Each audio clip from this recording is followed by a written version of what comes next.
요한복음 1장. 그 말씀이 살과 피가 되어 처음에 그 말씀이 계셨다. 그 말씀은 하나님과 함께 계셨고 하나님도 그 말씀과 함께 계셨다. 그 말씀이 곧 하나님이셨다. 그 말씀은 첫날부터 하나님을 위해 준비된 말씀이었다. 모든 것이 그분을 통해 창조되었다. 그분 없이 창조된 것은 단 하나도 없었다. 존재할 수 있도록 한 것은 바로 생명이었으니 그 생명은 삶을 유지하는 빛이었다. 그 생명빛이 어둠을 뚫고 타올랐으니 어둠은 그 빛을 끌 수 없었다. 일찍이 한 사람이 있었다. 그의 이름은 요한이었다. 그는 그 생명빛에 이르는 길을 가리켜 보이라고 하나님께서 보내신 사람이었다. 그가 온 것은 어디를 보고 누구를 믿어야 할지를 모든 사람에게 보여주기 위해서였다. 요한 자신은 그 빛이 아니었다. 그는 그 빛에 이르는 길을 보여주려고 온 사람이었다. 그 생명빛은 참된 빛이었다. 그분은 생명이 들어가는 사람 누구나 그 빛 속으로 데려가신다. 그분이 세상에 계셨고 세상이 그분을 통해 존재했지만 세상은 그분을 알아보지 못했다. 그분이 자기 백성에게 오셨지만 그들은 그분을 원치 않았다. 그러나 그분을 원했던 이들, 그분이 스스로 말씀하신 그분이며 말씀하신 대로 행하실 분이라고 믿은 이들은 누구나 그들의 참된 자아, 곧 하나님의 자녀가 되게 해주셨다. 이들은 피로 난 자도 아니고 육체로 난 자도 아니며 성관계로 난 자도 아닌 하나님에게서 난 사람들이다. 그 말씀이 살과 피가 되어 우리가 사는 곳에 오셨다. 우리는 그 영광을 두 눈으로 보았다. 단 하나뿐인 그 영광은 아버지 같고 아들 같아서 안팎으로 두루 충만하고 처음부터 끝까지 참된 영광이었다. 요한은 그분을 가리켜 외쳤다. 이분이 바로 그분이시다. 내가 전에 내 뒤에 오시지만 사실은 나보다 앞서 계신 분이라고 말한 것은 바로 이분을 두고 한 말이다. 그분은 언제나 나보다 먼저 계신 분, 늘 먼저 말씀하신 분이기 때문이다. 우리 모두는 그분의 충만한 은혜, 끊임없이 베푸시는 선물의 의지에 살아간다. 우리가 기본적인 것은 모세에게서 받았지만 이 풍성한 주고받음, 이 끝없는 암과 깨달음, 이 모든 것은 메시아 예수를 통해 받았다. 이제까지 하나님을 본 사람, 어렴풋하게라도 그분을 본 사람은 없었다. 아버지의 심장에 계신 분, 단 하나뿐인 하나님의 모습이신 그분께서 하나님을 대낮처럼 분명하게 드러내 보이셨다. 광야에서 외치는 소리, 예루살렘의 유대인들이 제사장과 관리인들을 요한에게 보내어 그가 누구인지 물어보았을 때 요한은 아무것도 숨기지 않았다. 그는 그 질문을 얼버무려 넘기지 않고 사실 그대로 말했다. 나는 메시아가 아니다. 그들이 다그쳐 물었다. 그렇다면 누구란 말이요? 엘리야요? 아니다. 예언자요? 아니다. 그들은 화를 내며 말했다. 그렇다면 누구란 말이요? 우리를 보낸 이들에게 전해줄 답변이 필요하오. 무엇이라도 좋으니 당신 자신에 대해 좀 알려주시오. 나는 하나님을 위해 길을 곧게 하라고 광야에서 외치는 소리다. 나는 예언자 이사야가 선포한 일을 행하는 것이다. 요한에게 질문한 사람들은 바리새인들이 보낸 이들이었다. 이제 그들은 자신들이 궁금해하던 질문을 던졌다. 당신이 메시아도 아니고 엘리야도 아니고 예언자도 아니라면 세례는 왜 주는 겁니까? 요한이 대답했다. 나는 물로 세례를 줄 뿐이다. 그러나 너희 가운데 너희가 알아보지 못하는 한 분이 서 계신다. 그분은 내 뒤에 오시지만 내 다음 가는 분이 아니시다. 나는 그분의 겉옷을 들고 있을 자격조차 없는 사람이다. 이것은 요한이 세례를 주던 요단강 건너편 베다니에서 나는 대화였다. 하나님을 계시하시는 분. 이튿날 요한은 예수께서 자기에게 오시는 것을 보고 큰 소리로 말했다. 이분이 하나님의 유월절 어린 양이시다. 세상 죄를 용서하시는 분이다. 내가 전에 내 뒤에 오시지만 사실은 나보다 앞서 계신 분이라고 말하니가 바로 이분이다. 나는 이분이 누구신지 전혀 알지 못했다. 내가 아는 것은 이분이 하나님을 계시하시는 분이심을 알아보도록 이스라엘을 준비시키는 것이 내 임무라는 것뿐이었다. 그래서 내가 여기에 와서 물로 세례를 주는 것이다. 너희를 말끔히 씻기고 너희 삶에서 죄를 씻어내어 너희로 하여금 하나님과 함께 새 출발을 하게 하려는 것이다. 요한은 자기의 증언을 이 말로 매듭지었다. 나는 성령께서 비둘기처럼 하늘에서 내려와 이분 안에 편히 머무시는 것을 보았다. 다시 말하지만 내가 이분에 대해 아는 것은 물로 세례를 주라고 내게 권한을 주신 분께서 너는 성령이 내려와 한 분 위에 머무는 것을 보게 될 텐데 바로 그가 성령으로 세례를 줄 것이다 라고 말씀하신 것뿐이었다.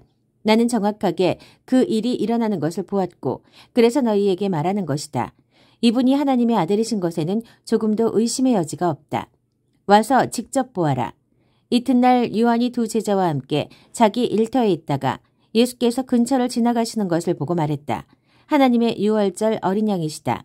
두 제자는 요한의 말을 듣고 예수를 따라갔다. 예수께서 고개를 돌려 그들을 보시고 말씀하셨다. 무엇을 찾느냐? 그들이 말했다. 랍비님, 어디에 묵고 계십니까? 랍비는 선생이라는 뜻이다.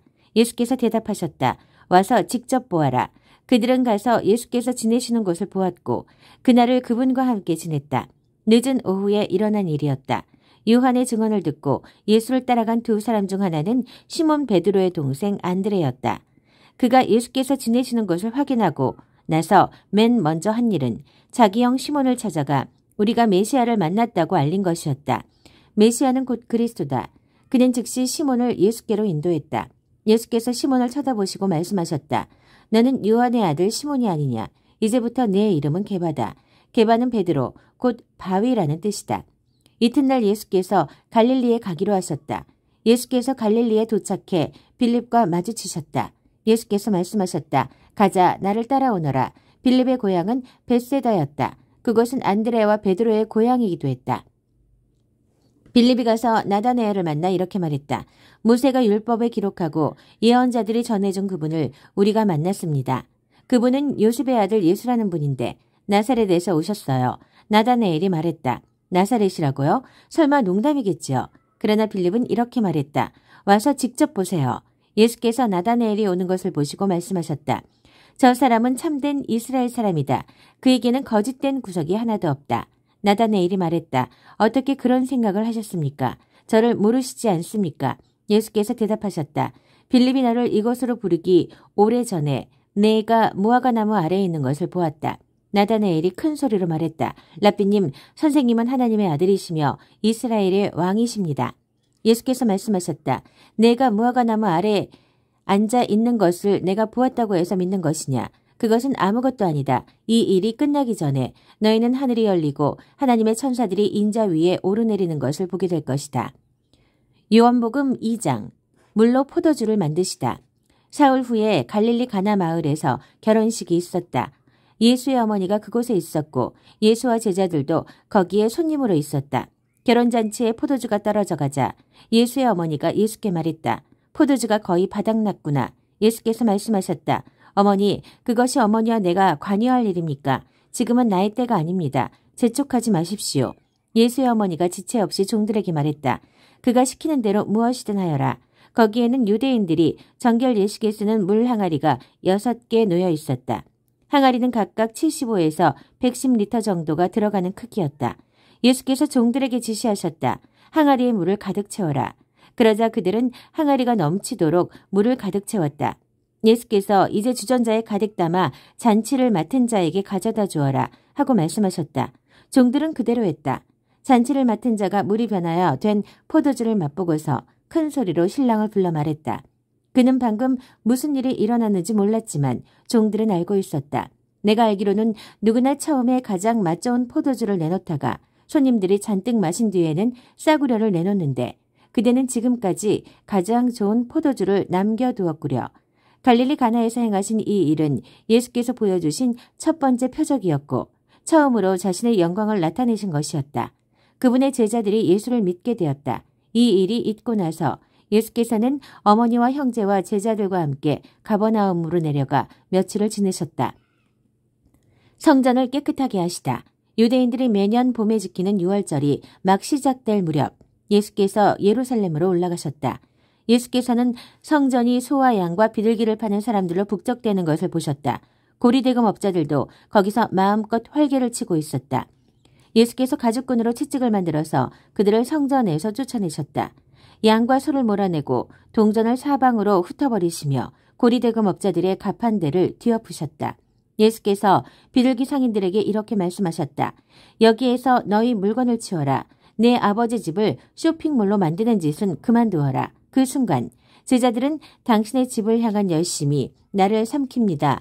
라고 한 성경 말씀을 기억했다. 그러나 유대인들은 불쾌한 마음에 이렇게 물었다. 당신이 하는 이 일이 옳다고 입증해 줄 신임장을 제시할 수 있겠소? 예수께서 대답하셨다. 이 성전을 헐어라. 그러면 내가 사흘 만에 다시 짓겠다. 그들은 분개하며 말했다. 이 성전을 짓는데 46년이 걸렸는데 당신이 사흘 만에 다시 짓겠다는 거요? 그러나 예수께서 성전이라고 하신 것은 자기의 몸을 두고 하신 말씀이었다. 나중에 예수께서 죽은 자들 가운데에서 살아나신 뒤에야 제자들은 그분이 그렇게 말씀하신 것을 기억해냈다. 그때에야 제자들은 비로소 올바른 결론을 내릴 수 있었다. 성경에 기록된 말씀과 예수께서 하신 말씀을 모두 믿게 된 것이다. 예수께서 예루살렘에 계시는 6월절 기간 동안 많은 사람들이 그분이 나타내시는 표적을 보았다. 그리고 그 표적이 하나님을 가리킨다는 것을 알고는 자신들의 삶을 예수께 맡겼다. 그러나 예수께서는 자신의 삶을 그들에게 맡기지 않으셨다. 예수께서는 그들을 속속들이 하셨고 그들이 신뢰할 수 없는 사람들인 것도 알고 계셨다. 예수께서는 아무런 도움 없이도 그들을 훤히 꿰뚫어 보고 계셨던 것이다. 요한복음 3장 니고데모와의 대화. 바리새파 사람 가운데 니고데모라는 사람이 있었다. 그는 유대인들 사이에서 유력한 지도자였다. 하루는 그가 밤늦게 예수를 찾아와서 말했다. 라삐님, 우리 모두는 선생님이 하나님께로부터 직접 오신 분이라는 것을 알고 있습니다. 하나님이 관여하지 않으시면 아무도 선생님이 하시는 일, 곧 하나님을 가리켜 보이고 하나님을 계시하는 일을 할 수 없습니다. 예수께서 말씀하셨다. 내 말이 정말 맞다. 내가 하는 말을 믿어라. 사람이 위로부터 태어나지 않으면 내가 가리키는 하나님 나라를 볼 수 없다. 니고데모가 말했다. 이미 태어나서 다 자란 사람이 어떻게 다시 태어날 수 있겠습니까? 어머니 배에 들어가서 다시 태어날 수는 없습니다. 위로부터 태어난다고 하신 말씀이 도대체 무슨 뜻입니까? 예수께서 말씀하셨다. 너는 귀 기울여 듣지 않는구나. 다시 말해주겠다. 사람은 누구나 근본적인 창조 과정을 거쳐야 한다. 태초에 수면 위를 운행하시던 성령을 통한 창조, 보이는 세계를 움직이는 보이지 않는 세계, 새로운 생명으로 들어가게 이끄는 세례, 이 과정들이 없으면 하나님 나라에 들어갈 수 없다. 아기를 예로 들어 설명하겠다. 태어난 아기는 다만 내가 볼 수 있고 만질 수 있는 몸만 가지고 있을 뿐이다. 그러나 그 몸 안에 형성되는 인격은 내가 절대로 볼 수도 없고 만질 수도 없는 것, 성령으로 빚어져 살아있는 영이 되는 것이다. 바로 이러한 과정을 말하는 것이다. 그러니 너는 위로부터 태어나야 한다는 말, 곧 이 세상의 가치로부터 떠나야 한다는 내 말에 놀라지 마라. 너는 바람이 부는 방향을 예측할 수 없다는 것을 잘 알 것이다. 너는 나무 사이를 스치는 바람의 소리는 듣지만 그 바람이 어디서 와서 어디로 가는지는 모른다. 하나님의 바람, 곧 하나님의 영을 힘입어 위로부터 태어난 사람도 다 그와 같다. 니고데모가 물었다. 그 말이 무슨 뜻입니까? 어떻게 그런 일이 일어날 수 있습니까? 예수께서 대답하셨다. 너는 이스라엘의 존경받는 선생이면서 이런 기본적인 것도 모르느냐? 잘 들어라. 진리를 있는 그대로 일러주겠다. 나는 경험으로 아는 것만 말한다. 나는 내 두 눈으로 본 것만 증언한다. 언어들은 말이나 전에 들은 말은 하나도 없다. 그러나 너는 증거를 직면해서 받아들이기는커녕 이런저런 질문으로 꾸물거리고 있구나. 손바닥 보듯 뻔한 사실을 말해도 내가 믿지 않는데 내가 보지 못하는 하나님의 일을 내가 말해봐야 무슨 소용이 있겠느냐. 하나님 앞에서 내려온 곧 인자 밖에는 아무도 하나님 앞으로 올라간 이가 없다.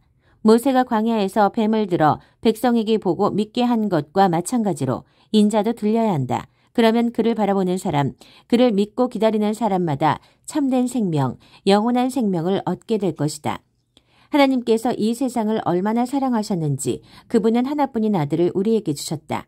그것은 아무도 멸망하지 않고 그를 믿는 사람은 누구나 온전하고 영원한 생명을 얻게 하시려는 것이다. 하나님께서 고통을 무릅쓰고 자기 아들을 보내신 것은 세상을 정죄하고 손가락질해서 세상이 얼마나 악한지 일러주시려는 것이 아니다. 아들이 온 것은 세상을 구원하고 다시 바로잡으려는 것이다. 누구든지 아들을 신뢰하는 사람은 죄를 용서받지만 아들을 신뢰하지 않는 사람은 이미 오래전에 사형 선고를 받았으면서도 그것을 모르는 사람이다. 하나뿐인 하나님의 아들을 알고도 그가 믿지 않았기 때문이다. 너희가 처한 위기 상황은 이러하다. 빛이신 하나님께서 세상 안으로 들어오셨지만 사람들은 어둠을 찾아 달아났다. 그들이 어둠을 찾아 달아난 것은 하나님을 기쁘시게 해드리는 일에 관심이 없었기 때문이다. 악행을 일삼고 부정과 망상에 사로잡힌 사람은 누구나 빛이신 하나님을 싫어해서 그 빛에 가까이 가려고 하지 않는다. 자기 행위가 드러날까 괴롭고 두렵기 때문이다. 그러나 진리와 실체 안에서 일하고 살아가는 사람은 빛이신 하나님을 받아들인다. 그것은 자기 행위가 하나님의 일을 위한 것이었음을 드러내려는 것이다. 그분 앞서 준비하는 사람. 이 대화를 마치고 예수께서 제자들과 함께 유대로 가셔서 그들과 함께 휴식을 취하셨다. 예수께서는 세례도 주셨다. 같은 때에 요한은 살렘 근처에 있는 에논에서 세례를 주고 있었는데 에논은 물이 풍부한 곳이었다. 이때는 아직 요한이 감옥에 갇히기 전이었다. 요한의 제자들이 세례의 본질을 두고 유대 지도자들과 논쟁을 벌였다. 제자들이 요한에게 가서 말했다. 라삐님, 요단강 건너편에서 선생님과 함께 있던 분을 아시지요? 선생님께서 증언하고 인정해 주신 분 말입니다. 그분이 이제는 우리와 경쟁하고 있습니다. 그분도 세례를 주고 있는데 사람들이 우리에게로 오지 않고 다 그분에게로 갑니다. 요한이 대답했다. 사람이 하늘의 도움 없이는 성공할 수 없다. 나는 지금 영원한 성공을 말하는 것이다. 나는 메시아가 아니다. 나는 그분보다 앞서 보냄받아서 그분을 준비하는 사람에 불과하다. 내가 이것을 공개적으로 말할 때에 너희도 그 자리에 나와 함께 있었다. 신부를 얻는 이는 당연히 신랑이다. 그리고 들러리가 되어 신랑 곁에서 그가 하는 말을 모두 듣는 신랑의 친구는 참으로 행복하다. 내가 바로 그 사람이다. 이제 결혼식이 끝나고 행복한 결혼 생활이 시작될 것을 잘 아는 신랑의 친구가 어떻게 질투할 수 있겠느냐. 그래서 내 잔이 넘쳐 흐르는 것이다. 지금은 그분이 중앙 무대로 나오시고 나는 가장자리로 비켜나야 할 순간이다. 위로부터 오시는 그분이야말로 하나님께서 보내신 다른 어떤 심부름꾼보다 뛰어나신 분이다. 땅에서 난 자는 땅에 매어서 땅의 언어로 말하지만 하늘에서 나신 분은 우리와 차원이 다르다. 그분은 하늘에서 직접 보고 들은 것을 증거로 제시하신다. 하지만 아무도 그 같은 사실에 관심을 두지 않는다. 그러나 그 증거를 면밀히 살펴보는 사람은 하나님이 곧 진리라는 사실에 자기 목숨을 걸게 된다. 하나님께서 보내신 그분은 하나님의 말씀을 전한다. 하나님께서 성령을 조금씩 나누어 주신다고 생각하지 마라. 아버지는 아들을 한량없이 사랑하신다. 아버지는 아들에게 모든 것을 맡기셔서 아들로 하여금 그 선물을 아낌없이 나눠주게 하셨다. 그래서 아들을 받아들이고 신뢰하는 사람은 누구나 그 모든 것, 곧 온전하고 영원한 생명에 참여하게 된다. 어둠 속에 있어 아들을 신뢰하지 않고 외면하는 사람이 생명을 보지 못하는 것도 그 때문이다. 그가 하나님에 대해 경험하는 것이라고는 온통 어둠, 지독한 어둠뿐이다.